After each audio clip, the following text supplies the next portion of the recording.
तो दोस्तों, क्या आपका टीडीएस आपके एम्प्लॉयर ने या जिसने भी आपको पेमेंट करी है उसने टीडीएस ज्यादा काट लिया है, या फिर टीडीएस जिन्होंने भी डिडक्ट करा है या टीसीएस कलेक्ट करा है उनको इंटीमेशन और नोटिस आ रखे हैं टीडीएस और इनकम टैक्स डिपार्टमेंट की तरफ से। खैर, रिसेंट अभी सर्कुलर आया है इनकम टैक्स की तरफ से, जिसके अंदर इनकम टैक्स डिपार्टमेंट ने पैन और आधार को लिंक करने की जो डेट है उसको बढ़ा दिया है। और साथ ही में टीडीएस की अगर आप नॉन कंप्लायंस करते हो तो आपको घबराने की जरूरत नहीं है फाइनेंशियल ईयर 23-24 के बारे में। तो क्या वो डेट गवर्नमेंट ने बढ़ाई है, क्या दोस्तों इस सर्कुलर के अंदर सारी डिटेल मेंशन है, तो इस वीडियो में आपको पूरा डिटेल में समझाने जा रहा हूं। तो वीडियो बहुत ज्यादा इंपॉर्टेंट होने वाली है, इसलिए आपसे कहता हूं कि वीडियो को आप पूरा देखें और स्किप ना करें।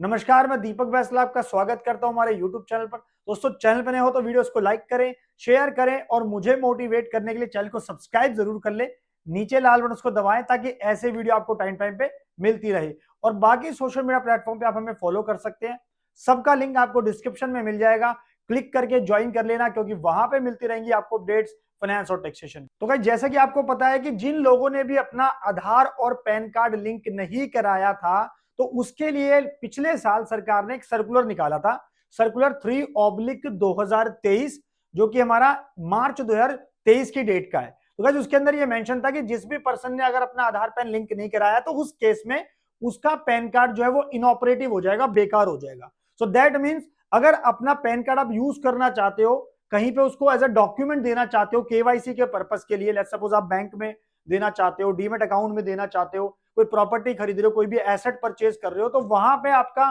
पैन कार्ड जो है वो मान्य नहीं होगा। एक तरह से वो आपका इनऑपरेटिव हो जाएगा, बेकार माना जाएगा, इनएक्टिव हो जाएगा अगर आपका पैन आधार लिंक आपस में नहीं होते हैं। और गाइस, इसके बाद सरकार ने यह भी बोला है कि अगर आपने जो है अभी तक लिंक नहीं कराया तो आपको क्या क्या प्रॉब्लम इसमें आ सकती है। जैसे कि अगर आपका जो टीडीएस है वो कट गया है तो आप जो है उसको रिफंड क्लेम नहीं कर सकते अगर आपका पैन कार्ड इनऑपरेटिव है। इसके अलावा जितने दिनों के लिए आपका पैन कार्ड इनऑपरेटिव रहेगा, यानी कि जितने दिन के लिए आपने उसको एक्टिव नहीं कराया, उतने दिन का आपको टीडीएस के ऊपर सरकार की तरफ से इंटरेस्ट यानी कि ब्याज भी नहीं मिलेगा। और जो सबसे बड़ा पॉइंट था इसके अंदर, क्या कि कोई भी पर्सन अगर आपका टीडीएस काट रहा है, आपका पैन कार्ड अगर इनऑपरेटिव हो रखा है यानी कि वो बेकार है, क्योंकि आज के डेट में दोस्तों हर किसी को आपके पैन नंबर की जो इंफॉर्मेशन है ना, अगर कोई पर्सन चेक करना चाहता है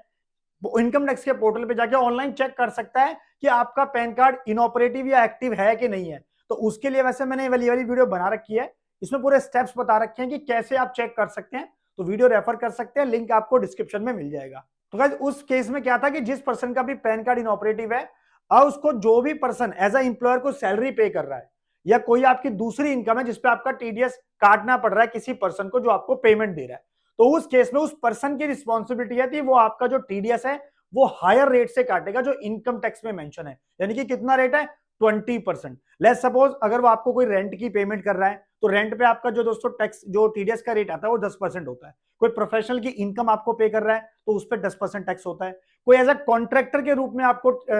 इनकम आपको पे कर रहा है तो उस केस में 1 या 2% टीडीएस काटा जाता है। कमीशन के केस में 5% टीडीएस काटा जाता है। तो ये सारे दोस्तों टीडीएस के स्लैब रेट हैं, 1%, 2%, 5%, 10%। लेकिन अगर आपका पैन कार्ड आधार से लिंक नहीं है, जिसकी वजह से आपका पैन कार्ड इनऑपरेटिव हो गया, बेकार हो गया है, तो उस बेसिस पे फिर वो पर्सन आपका 20% टीडीएस काटने का हकदार है और वो आपका टीडीएस काट के गवर्नमेंट को 20% जमा कराएगा। ऐसे ही सेम सिनेरियो होता है टीसीएस के केस में, यानी कि जहां पे आपका टैक्स कलेक्टेड एट सोर्स, कोई आदमी आपके आपके पैन पे कोई टैक्स कलेक्ट करता है तो वो भी आपका 20% होगा, हायर साइड होगा। तो ये सारी दोस्तों हमारा मेंशन था सर्कुलर 3/2023 के अंदर। अब रिसेंट जो सर्कुलर आया है, सर्कुलर नंबर 6/2024, यानी दोस्तों कल की डेट का सर्कुलर है, कल रात का। तो मैंने सोचा जल्दी से आपको क्विक अपडेट दे दूं एक, ताकि लोग इसका बेनिफिट ले सके। देखिए, काफी सारे लोगों को अभी रिसेंटली क्या हो रहा था, जो लोग टीडीएस काट रहे हैं और जो लोग टीसीएस कलेक्ट कर रहे हैं, किसी की उन्होंने किसी को पेमेंट करनी है और वहां पे एज आप मान लेते हैं आप एम्प्लॉयर हैं, आप किसी को सैलरी दे रहे हैं तो वहां पे उसका टीडीएस काट रहे हैं। आप किसी को ब्याज पे कर रहे हैं तो वहां पे उसका इंटरेस्ट के ऊपर जो आप, जैसे बैंक आपका एफडी के ऊपर इंटरेस्ट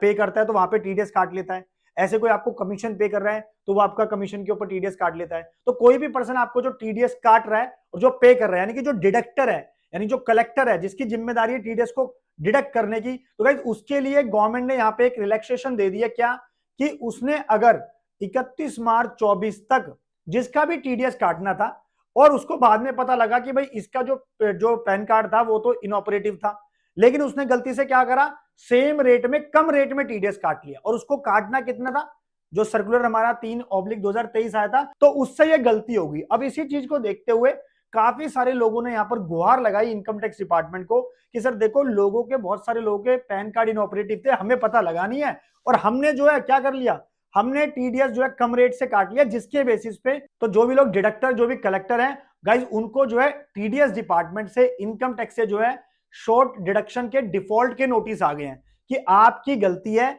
आपने जो अपनी स्टेटमेंट फाइल करी है उसके अंदर आपने इस पर्सन का जो है ये जानकर कि इस पर्सन का पैन कार्ड इनऑपरेटिव है तो आपने 20% टीडीएस टूटी काटा, इसका मतलब आपने जो है डिफॉल्ट करा है टीडीएस की कंप्लायंसेस में। तो गाइज इसके लिए बहुत सारे लोगों को नोटिस जा रहे हैं, इंटीमेशन जा रहे हैं शॉर्ट डिडक्शन के, और मैं कह सकता हूं शॉर्ट उन्होंने टीसीएस कलेक्ट करा है, जिसकी वजह से जो उन्होंने स्टेटमेंट फाइल की थी सेक्शन 200A के अंदर और 206 CB के अंदर, तो उसमें डिफॉल्ट आ गया है। अब डिफॉल्ट आ गया है तो उसके ऊपर उनकी क्या आ गया है, उनकी पेनल्टी और इंटरेस्ट टीडीएस डिपार्टमेंट लगा रहा है, इनकम टैक्स डिपार्टमेंट लगा रहा है। तो इसी चक्कर में लोगों ने रिक्वेस्ट करी सीबीडीटी को, इनकम टैक्स डिपार्टमेंट को कि भाई साहब हमें नहीं पता था कि हमें 20% अगर काटना भी है तो हमसे गलती हो गई है। तो गवर्नमेंट ने अब सर्कुलर नंबर 6/2024 निकाला है दोस्तों, जिसके अंदर पूरा डिटेल में जो है रिलैक्सेशन दे दिया लोगों को कि अगर आपने नहीं काटा चलो कोई बात नहीं, लेकिन आप ध्यान रखिए, आप 31 मार्च 24 से पहले अगर उस पर्सन का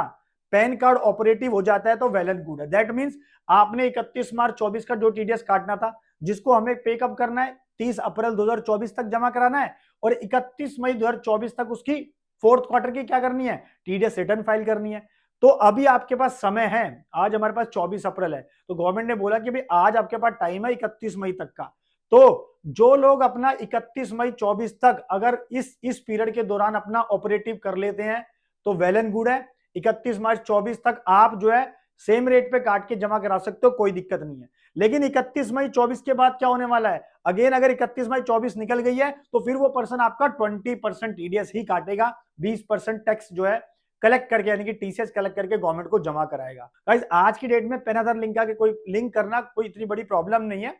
मुश्किल से 2 दिन के अंदर आपका जो है 1000 की पेनल्टी आपको पे करनी है, जो फीस है गवर्नमेंट की, और सिंपल आप उसको आराम से लिंक कर सकते हो। इसके लिए आप हमारी ये वाली वीडियो देख सकते हैं, हमारे चैनल पर डली हुई है, जिसमें मैंने डिटेल में समझाया है ऑनलाइन कैसे आपको लिंक करना है आधार और पैन कार्ड को। अगेन अगर आप नहीं करते हो तो फिर दोस्तों फिर उस केस में आपका पैन कार्ड इनऑपरेटिव हो जाएगा और आपको प्रॉब्लम जो है वो आगे भी झेलनी पड़ सकती है, और इवन गवर्नमेंट की तरफ से भी कुछ ना कुछ बाद में और अपडेट्स आ सकती है, नोटिफिकेशन आ सकती है पैन आधार के लिंकेज को लेकर। तो दैट मींस अगर देखा जाए तो जो पर्सन टीडीएस काट रहा है उसको तो गवर्नमेंट ने रिलैक्सेशन दे दिया है कि उसको हमने कोई बात नहीं, उसको हम डिफॉल्ट नहीं मानेंगे उसका टीडीएस का 31 मई 24 तक। लेकिन इसमें आपके लिए भी बेनिफिट है, अगर आपका पैन कार्ड इनऑपरेटिव है यानी कि आपने अपना आधार पैन लिंक नहीं कराया है, तो दोस्तों उसके लिए आपके लिए क्या बेनिफिट दे दिया है, आपका भी तो 20% टीडीएस कटने वाला था ना, तो गवर्नमेंट ने रोक दिया है। तो इसीलिए 31 मई 24 से पहले अपना आधार पैन लिंक करवा ले, जिसके बेसिस पर अगर लिंक हो जाएगा जल्दी से आपका, तो आपका टीडीएस जो है हायर रेट से नहीं कटेगा, यानी कि 20% से नहीं कटेगा, नहीं टीडीएस नहीं टीसीएस। तो एक रिलैक्सेशन थी जो लोगों को मिली है सरकार की तरफ से, जो लोग टीडीएस डिडक्ट कर रहे हैं, कलेक्ट कर रहे हैं। तो गाइस वीडियो को मैक्सिमम शेयर करो सबके साथ, अपने प्रोफेशनल कलीग के साथ, फैमिली में, फ्रेंड में साथ, जिनकी इनकम आ रही है, जिनके ऊपर टीडीएस कट रहा है, और खासकर जिनका पैन आधार लिंक नहीं है। तो आशा करता हूं वीडियो आपको पसंद आई होगी, और अगर इस वीडियो से आपको कुछ भी क्वेरी, कुछ भी क्वेश्चन है तो आप कमेंट करके पूछ सकते हैं, हमारी टीम आप तक पहुंचकर रिप्लाई करेगी। और दोस्तों प्लीज वीडियो को लाइक करें, शेयर करें, और प्लीज चैनल को सब्सक्राइब जरूर कर लें, नीचे लाल बटन को दबाएं ताकि ऐसी वीडियो आपको टाइम टाइम पे मिलती रहे। Thank you.